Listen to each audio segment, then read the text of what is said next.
Hi అండి, welcome to my channel. ఈరోజు ఈ వీడియోలో నేను గుత్తి బెండకాయ ఫ్రై ఏ విధంగా ప్రిపేర్ చేయాలనేది చూపిస్తానండి. మనం దానికోసం ముందుగా మసాలా అనేది ప్రిపేర్ చేసుకుందామండి. దానికోసం ముందుగా కళాయిలో ధనియాలు, జీలకర్ర వేసి రోస్ట్గా ఫ్రై చేసుకోవాలండి. ఆయిల్ వేయకూడదు. ఇవి కొంచెం లో ఫ్లేమ్లో పెట్టి ఫ్రై చేయాలండి. మనం దీంట్లోనే చిన్న అల్లం ముక్క కూడా వేసుకున్నాను నేను, అందుకని అల్లం అన్నాను. వెల్లుల్లిపాయ రెబ్బలు, దాల్చిన చెక్క, 4 లవంగాలు కూడా వేసి వేయించుకుంటున్నానండి.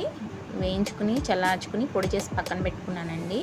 ఇప్పుడు నేనైతే దీంట్లోకి బద్దపప్పు ఉంటుంది కదండి, అదే పుట్నాల పప్పు అంటారు, అది ఆల్రెడీ పొడి చేసి పెట్టుకున్నాను. లేకపోతే దీంట్లోనే కలిపి మిక్స్ చేసుకోవచ్చు. నేనైతే ఆల్రెడీ చేసి పెట్టుకున్నాను కాబట్టి నేను అది ఒక 3 స్పూన్స్ వేసుకున్నానండి. ఇందులోనే టేస్ట్కి సరిపడగా కారం, ఉప్పు కూడా వేసుకున్నానండి. మొత్తం అవంతా పౌడర్ పక్కన పెట్టుకున్నాను. ఇప్పుడు మనం బెండకాయలన్నిటిని ఇలాగా ఈ విధంగా వీడియోలో చూపిస్తున్నట్లుగా స్టఫ్ చేసుకోవాలండి. మొత్తం మనం ఈ విధంగా 4 ఘాట్లు పెట్టుకోవాలి. అయితే పైన చివర మాత్రం కట్ అవ్వకూడదు. కట్ అయితే మొత్తం ఊడిపోతుంది. ఇప్పుడు దాంట్లో మసాలాని ఎంత పడుతుందో పౌడర్ అంత పట్టించేయాలండి మనం.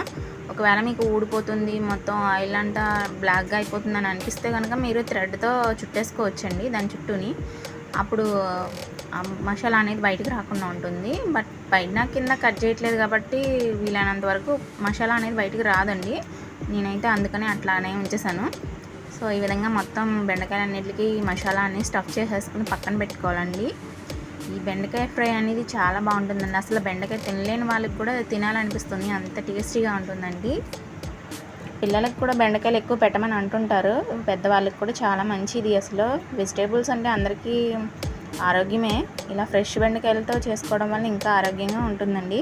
ఇప్పుడైతే మనం కళాయి పెట్టుకుని దాంట్లో ఆయిల్ వేసుకుని, కొంచెం ఆయిల్ ఎక్కువ పడుతుందండి దీంట్లో. ఇప్పుడు ఈ విధంగా ఫ్రై చేసుకోవాలండి. మనం ఫ్రై చేసుకునేటప్పుడు మనం స్టార్టింగ్లో హై ఫ్లేమ్లో పెట్టుకుని తర్వాత లో ఫ్లేమ్లో పెట్టేసుకోవాలండి. మనం ఈ విధంగా పచ్చిగా ఉన్నప్పుడు అయితే అటు ఇటు కలుపుకోవడానికి వీలవుతుంది, కానీ కొంచెం ఉడికిన తర్వాత మాత్రం అట్లా కుదరదండి. కొంచెం నెమ్మదిగా కలుపుకోవాలి, లేకపోతే మొత్తం అంతా మసాలా బయటకు వచ్చేస్తుంది. కొంచెం జాగ్రత్తగా చేసుకోవాలండి. సో ఈ విధంగా ఫ్రై అయిపోయినాయండి బెండకాయలు అనేవి.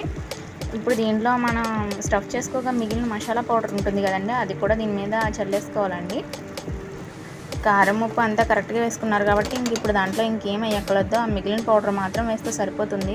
ఉంటే కొత్తిమీర కూడా చల్లుకోవచ్చండి. సో ఈ విధంగా కలుపుకోవాలండి. మనం ఇట్లా తిరగేసుకుంటే సరిపోతుంది, ఇంకా అటు ఇటు ఏం కలపక్కర్లేదు. సో చాలా టేస్టీగా ఉండే గుత్తి బెండకాయ ఫ్రై చాలా టేస్టీగా ఉంటుందండి. అస్సలు వదలకండి. మీరు కూడా అందరూ ట్రై చేయండి. ఈ వీడియో కనుక నచ్చినట్టయితే లైక్ చేసి నా ఛానల్ని సబ్స్క్రైబ్ చేసుకోండి. మీ ఫ్రెండ్స్కి ఎవరైనా వీడియో ఉపయోగపడుతుందంటే వీడియోని షేర్ చేయండి. సో ఇదైతే ప్రిపేర్ అయిపోయిందండి, ఫ్రై అయిపోయింది. మనం ఒక ప్లేట్లోకి సర్వ్ చేసుకుంటే గుత్తి బెండకాయ ఫ్రై రెడీ అయిపోతుందండి.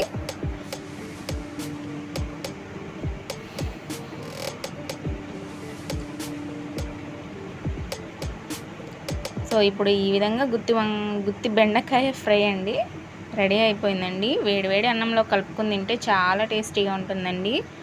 అందరూ తప్పకుండా ట్రై చేయాల్సిన కర్రీ రెసిపీ అండి ఇది. చాలా బాగుంటుందండి, మా పిల్లలకైతే చాలా నచ్చుతుంది. అండ్ థ్యాంక్స్ ఫర్ వాచింగ్ అండి.